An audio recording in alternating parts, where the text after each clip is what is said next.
everyone, I'm Barine from Happy So Lucky, and today I'm going to give you a tutorial on how to make reusable gift tags, just gift tags to add a little extra cherry on top to your gift wrapping.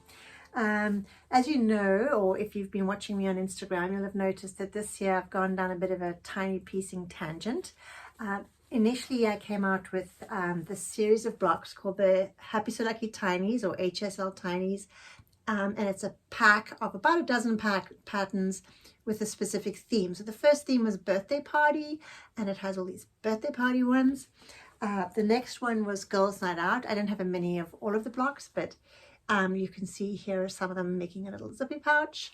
And then the third one was the Halloween, which had some pretty cute little Halloween blocks, which make awesome small little Halloween projects. And then recently, now that it's Christmas time, I came out with the Christmas pack. So I was busy making Christmas projects with my tinies, and I noticed that Jenny Baker from In Color Order had a sew along for her lined drawstring bag pouch, which I'm sure you've seen online. And I thought, how cool would it be to have a little reusable tag? So in our family, we only use reusable bags for Christmas now. Every year I made a few, and it's sort of accumulated over the years, and now we don't even have to buy wrapping paper. So I thought, since we usually make tags for the same people every year, we could also make little cute tags. But even if it's not a reusable one, it's just a little, just a really cute finishing touch. And you can also use them in just as an ornament on a tree. This tag tutorial goes along with a series of templates that are a free download on my blog, and you can see the address here. So go there first before you start sewing and download the document.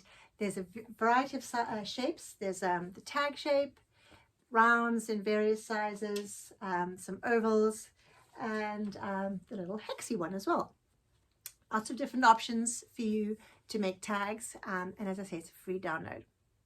To make these, you just need your scrap bin full of scraps or special fabrics if you want specific fabrics, a little bit of butcher's twine, about 8 or 9 inches of, or you could use a fine ribbon too if you prefer ribbon, and then just some stabilizers, which I'll explain to you now. Let's get started. Let's talk about the interfacing and the stabilizer. So in the pattern, I've written interfacing a lightweight, and you can see this is lightweight. My fingers show through it. This is a non-woven one, but you can use a woven one too, whatever you have handy.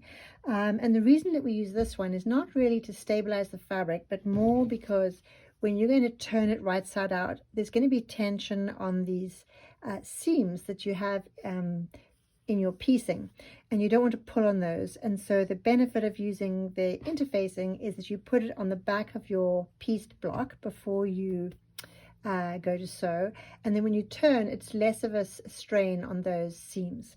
So that just keeps all your piecing in the back in place. And then to give the card a little bit more of a weight, to make it more like a tag weight, whether you're using this as an ornament or a gift tag, I'm recommending one of these heavy-duty stabilizers. So this one is Pellon 71F. The 71 means it's adhesive on one side, fusible on one side. You can hear that's the fusible side, and then the smooth side does not have the fusible on it. It won't work with the two-sided or the non-fusible, so it's important to have one side fusible. You can also use Timtex. Timtex is another brand that also has one size fusible. And if you don't have these, but you do happen to have some fusible fleece at home, given how small these projects are, it's not really worth going out to buy materials just for such a small thing. You could use, this is just fusible fleece. So the fusible fleece is obviously a lot softer. You can see the difference here. This has much more weight. This flops. This one doesn't flop. But that's okay. For a gift tag, it doesn't really matter. So you could use a fusible fleece instead of the heavy-duty stabilizer. The pattern includes these 4 shapes in various sizes, templates that you need. And the size, the way it says stabilizer template, that's going to give you something that's pretty close to your finished tag size. So when you're choosing which shape to do, think about the design and what might work nicely for the design that you're putting on it, but also think about the seams. So for example, on this one here, I was originally going to use the hexie, but as you can see, if I put the hexie on that one, I'm going to have on 4 of these corners, I'm going to have these seams with all of that seam allowance in it, which I think might be a little bit chunky. So I think on this one, I'm actually going to switch it out and do a round instead, because then there won't be as much of a problem in the build-up as I would have in the corners of a hexie. So just something to think about. And also to think about where you would like your design placed on the tag, and the feel that you want it to have. And I would also recommend not squishing them in too tight. So for example, on this one, I could have used a smaller size, but it's nice to have a little bit of space around it. Also bearing in mind that you're going to be top stitching around this edge. So just think about that when you're placing choosing your size of your template. And when you're piecing it, you can also think about if you wanted to add an extra space to have a name, to customize it. If, you know, this is for my daughter, so we obviously write the same names on our tags every year. So we now all going to have our little customized names, and I just put a panel of fabric in there for that one. Once you've decided on your shape and size, you need to make sure that you have 2 templates that are the same. So these are both the 2.5 by 4 inch tag, for example. This one is for the stabilizer and this one is for the fabric. This is the stitch line in here. The dash line is the stitch line and the solid line is the cut line. And you'll notice that when you put the stabilizer in there, template in there, that there's a little bit of space all the way around it. Here, let me bring that closer to the camera. You can see there's a little bit of space all the way around it. And that's intentional because the stabilizer is a little bit thick. And so that allows it, when it folds over the edge, that it gives you that little bit of room of fabric to cover that stabilizer. So don't worry that they're not the same size. Just make sure when you cut your templates out that you have the same dimensions on both the 2 templates. So you'll notice on the templates that on the ones that have straight sides, so that being the tag shape and the hexie that have straight sides on it, they only have cut one front and cut one back. Compared to on the round one, so that's the oval and the circle, it tells you to cut 2 rectangles, which are smaller than the size, which might be confusing to you. So the reason for that being, on these guys, if you've got a straight edge, you can just leave a space for turning on one of the straight sides, and when you turn it, it's very easy to get a nice sharp edge, so you don't need to worry about having a dodgy edge. But obviously on the circle, you can't leave a space and then still get a nice curve on it. So what I do on these guys is I have the 2 rectangles which we sew together, so there's a top and a bottom, and they're sewn leaving a gap in the middle, and we actually turn it through this center space over here. And then when you manage to sew all the way around, and that gives you a nice round edge for your shape. So that's why there's a difference between them. So let's start with the straight edged ones, as that's the easier one. Okay, so for these straight edged ones, you need your pieced block. As you can see, I've customized mine here with a little name, which was stamped in. So I have my little cairn tree block, and I've pieced it with extra space around. So this will be the finished size tag. I've got quite a bit of extra space around, but I want to be able to play with the placement of it. So I made it a little bit bigger, and the same goes for my interfacing, which is going on behind. It's quite a bit bigger than the finished piece, but that's okay because I'm just going to iron it onto the back of this guy here to secure these 2 edge seams for turning, and then I'll have a little bit of room to play around when I do my tag placement. So this is the Pellon 71F, and that you cut out with the stabilizer template. Just cut the 1, you don't need 2 of those. And then I need a piece of backing fabric, and that's cut with this template over here. And we'll use this template for the front too, but first I need to fuse this to the back of that. And then you need a piece of string for your tag, a little guy like this. And depending on what you're going to use it for, you can choose the length. If it's going to be a gift tag, I would say about 8 inches is good. If you're going to use it as an ornament, maybe a little bit longer. This is a nice thick butcher's twine, which I quite like. So you can see I've cut my loop here. It's 8 inches in total. So once you have your piece front, the first step for making the tag is to make sure you've removed all your papers from your paper piecing block, and then we're going to put the lightweight interfacing adhesive side down, roughly centered on our block. And I want to make sure that wherever this goes, it's definitely covering these seam edges where I'm going to be turning it, so I can have a rough idea of where that's going to be, and just make sure that I've positioned it where it's going to be covered. So you can play around with the size of it using the finish tag, and I probably want it with more negative space up here and have this a bit closer down. So I need to make sure that my interfacing is up to that top edge and roughly centered left to right. So I'm just going to go and press that. Okay, so you can see now my interfacing is nicely sealed off all my raw edges here, so those aren't going to get frayed when I turn it, and these two little edges here, so the 4 seams on the edges, are going to be protected when I turn. So the next step is I want to cut it out with the fabric template, and we obviously want it to be centered. So a handy little trick when you're doing this, because it's hard to tell where the center is when you're putting it on the back because of these seam allowances there, it kind of makes it confusing. So what I like to do is I fold my template in half, and then I'm going to fold this section in half, because to me this top little triangle is negative space. So I'm going to fold that in half again, and that'll tell me more or less the center point of this bottom rectangular area. And then I'm going to do the same with this guy here, excepting I'm actually going to measure it. So I'm going to measure the space between these two lines, and on the very edge here where it doesn't matter because the mark's not going to be, I'm going to mark those 2 center points, and then that's about 1.5 inches, so it's about a 3/4 inch mark here, and just turn that upside down, so about a 3/4 inch point there. So now I know that there's a sort of a visual, and you can check the line down at there, so that's giving me sort of about 3/4, that's the center point from there to there, and the center point from there to there. So when I go to cut this and I position this here, I'm not sure if you can see my fold lines. I'm just going to draw in here so that you can see on the camera. But when I go to cut this, whether I cut from the front or the back, you could make these little marks on the back too. I know they're going to be cut off, so it doesn't bother me that they're on the front.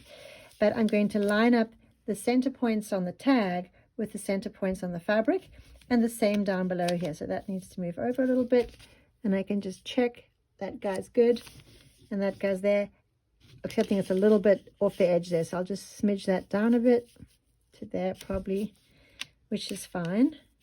And then I'm going to cut that out.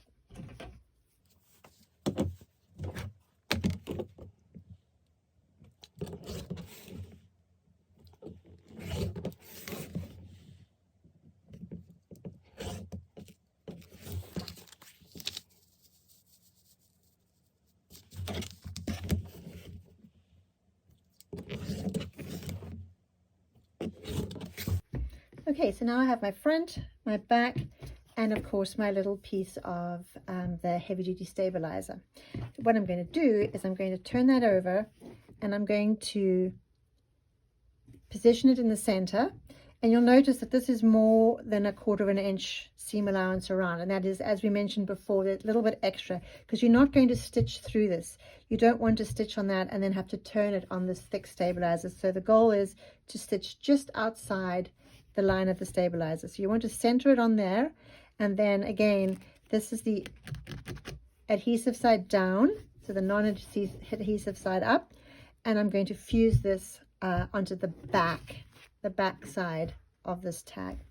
And also, just a little tip, whenever you're fusing, interfacing, or these stabilizers onto your fabrics, always use a press cloth because they can actually melt and damage your iron. So now we have our little front in the tag shape with our heavy duty stabilizer, and you can see it's already starting to feel like a card, which is quite nice, and it's fused nicely to the back. So we're going to lay that right side up, and we're going to fold our string in half, holding the 2 tips together, and position it so that the tips just sneak out the top of that top edge over there. And if you're doing a smaller template and this is extending down below, you can just fold it up like that so that it's out of the way.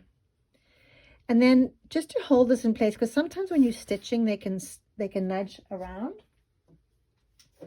I like to add a little bit of glue, and it doesn't have to be Roxanne's. This is the Roxanne's with the nice pointy nozzle, but you can just use Elmer's if you like. And if you don't have a pointy nozzle, you can use a little toothpick. Just stick it in. So I put a tiny bit there, and it's not like I'm really looking to glue it in place. I just want it to stay in the middle while I'm stitching. So you just give that a little press, and a couple of finger press, and a couple of little seconds to hold that in place. And then I'm going to take the back side of the tag and put it right side on top like that, and I'm going to pin that together. And you can also even this, and I tend to pin it on either side of that string because that'll also hold the string in place. And then you just need one along the bottom like that. So now we're going to stitch all the way around, excepting we're going to leave about 1.5 inches for turning. And when you decide which side you're going to put that on, take your piecing on the front into consideration. So we know that we have a seam that has a join here and a join there. So it probably makes the most sense to have my opening on the bottom of this one, because I don't have any seams on this bottom edge. It'll just make it a little bit easier and less risk of it coming undone. And as you can see, I've got plenty of space there for a 1.5 inch opening. So we'll start here, back stitch, and then go along, down, back to here again, and back stitch. Make sure you back stitch on both ends. Okay, so you can see I started here, went all the way around, and stopped there, back stitching on both of these ends. And you can see on this one here, it's not, I didn't stitch over top of the Timtex, it's just, or the Pellon, it's just ever so slightly on the over edge. And that means that when you fold that up, it will give you that space to allow for that thickness of the Pellon interfacing. So now we just need to cut all the corners, to trim the corners. So not cutting the thread,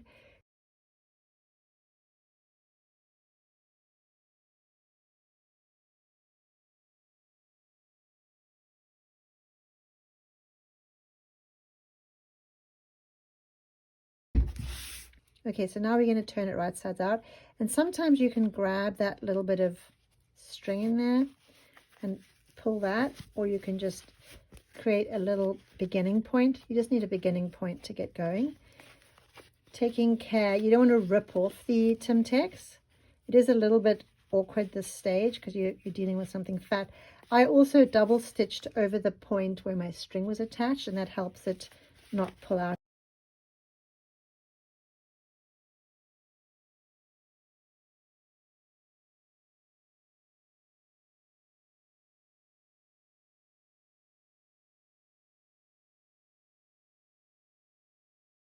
And then we obviously use our chopstick and poke out the corners.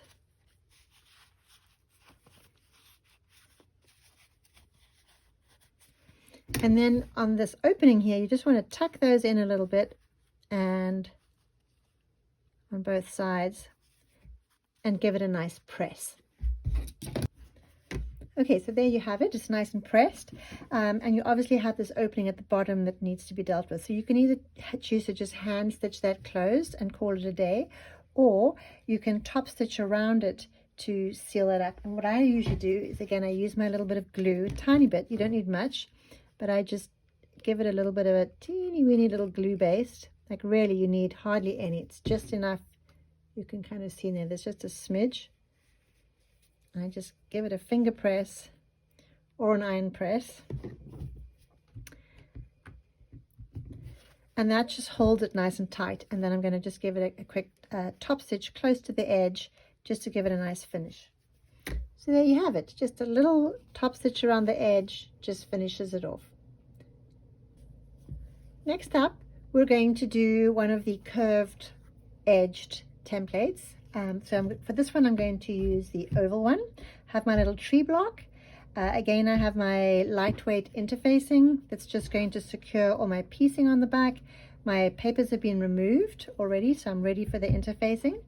I have my Pellon heavy duty stabilizer cut to the stabilizer template, as you can see. And I have my 2 pieces of fabric that I'm going to join together to make the backing as per the template. And then of course I have my string. On this one I have a little, it's like a little neon yellow and white, which is kind of cute to match my tree, of course. So the first step again is to fuse the interfacing to the wrong side, just to secure all of that piecing and these 2 side seams. So I'm going to just figure out roughly where I want my, whoops, I'm going to figure out roughly where I want my template to be. I want a little bit of the snow at the bottom, but not too much. So I might just move that down a smidge, just working out where it's going to be positioned, and then I'm going to fuse that to the back. Great. So here it is, nice and fused. It's sealed up all of that piecing that's not going to get damaged when we do that turning around. So then we're going to take our front template and position it where we want it. So again, I'm going to fold it in half and half again to mark those. I'll just mark that for you guys to see on the video. It's a little tricky. And on this one here, I'm going to mark them again in the front. Last time I was a little close to the edge, but I think on this one I'm going to be all right. So I can see the middle of the tree. So I'm just going to do that and that. And then this block here is, I want to make sure I include some of the snow. It's probably about that much. So I'm going to call it 2 inches. So I'm going to mark from there down 1 inch and from there down 1 inch. So that's my sort of center point roughly. So I'll position my template on there. Now of course this one's a round one, so we're not going to use a ruler, so we need to pin that in place and cut it with our scissors. And one little tip I have for people, people often panic about cutting perfect rounds. Don't use the tip of the scissors. It's much harder to get accuracy when you're using the tip. It's much easier to be accurate when you're using the point that's near the hinge of the blades.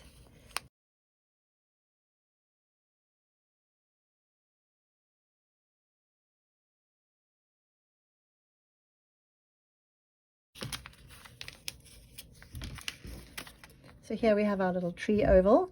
The next step is to put the Pellon centered in the middle of that. To fuse that again, make sure you use a pressing cloth to do that. Great, so here you go. You can see the oval is now adhered to the back of the front of the tag, and it's already got that nice stiff feel. So next we're going to make the back. So for the back we have our 2 rectangles, and we're going to sew 2 little seams, one on either side. And it's better to have the seam running horizontally, because if you have it running vertically, then you're going to have a lot going on over here where the string attaches. So better to have the seam going horizontally. So we're going to put these right sides together, and we're going to sew a short seam, leaving about 1.5 inches if possible in the middle here for turning the whole thing right side out, and backstitch on both ends of either seam. Great, so there you have it. You can see 2 little short seams backstitched on both ends, especially the turning ends. And then we just open that up, give it a little finger press, and I'll just give it another press under the iron. There you go. And the nice thing about this is now we have this little hole in the middle, which is going to be our turning point once we've stitched around the edge. Okay, so again, our front is right side up. Whoops. And then we take our little piece of string, popping it just over the tip again in the center point. Now you can see this one does hang out the bottom, so I need to make sure that I tuck that one in. And again, I'm just going to give it just a little dab of glue just to hold the boy in place so that he doesn't misbehave. And then I'm going to take my back with this pieced seam right side down on top of it. It doesn't really matter which way the seam presses, but if we turn it this way, we can see what we're doing. It's roughly centered, and I'm going to pin that in place. This one's quite densely pieced, so I'm going to be selective as to where I put my pins, because I don't want that pin to interfere with my machine foot when I'm piecing it. So have it like that. Okay, so now we're going to the machine to stitch it, and this time we're going to stitch all the way around. We don't need to leave a gap for turning because we have our gap in the middle at the back. But when you get to the point where you start, make sure you stitch over it and with a little back stitch to make sure that it's secure. And if you wish, which is what I normally do, is I double stitch, back stitch over this part where the string is attached. And also remember, we're not stitching on the Timtex, we're stitching just outside the Timtex edge. All right, so we've stitched all the way around, again, just using this outside edge as your guide for your 1/4 inch seam. And there's a slight gap all the way around for when you turn. So now we need to trim notches all the way around the edges here. So you can either do that manually by cutting little triangles into it with sharp tipped scissors, or if you have a pair of pinking shears, those are super handy for cutting curves. So I'm just going to pull that back and just do that area manually, and again like that. And then I'm going to cut all the way around with the pinking shears, taking care not to cut the stitching, obviously.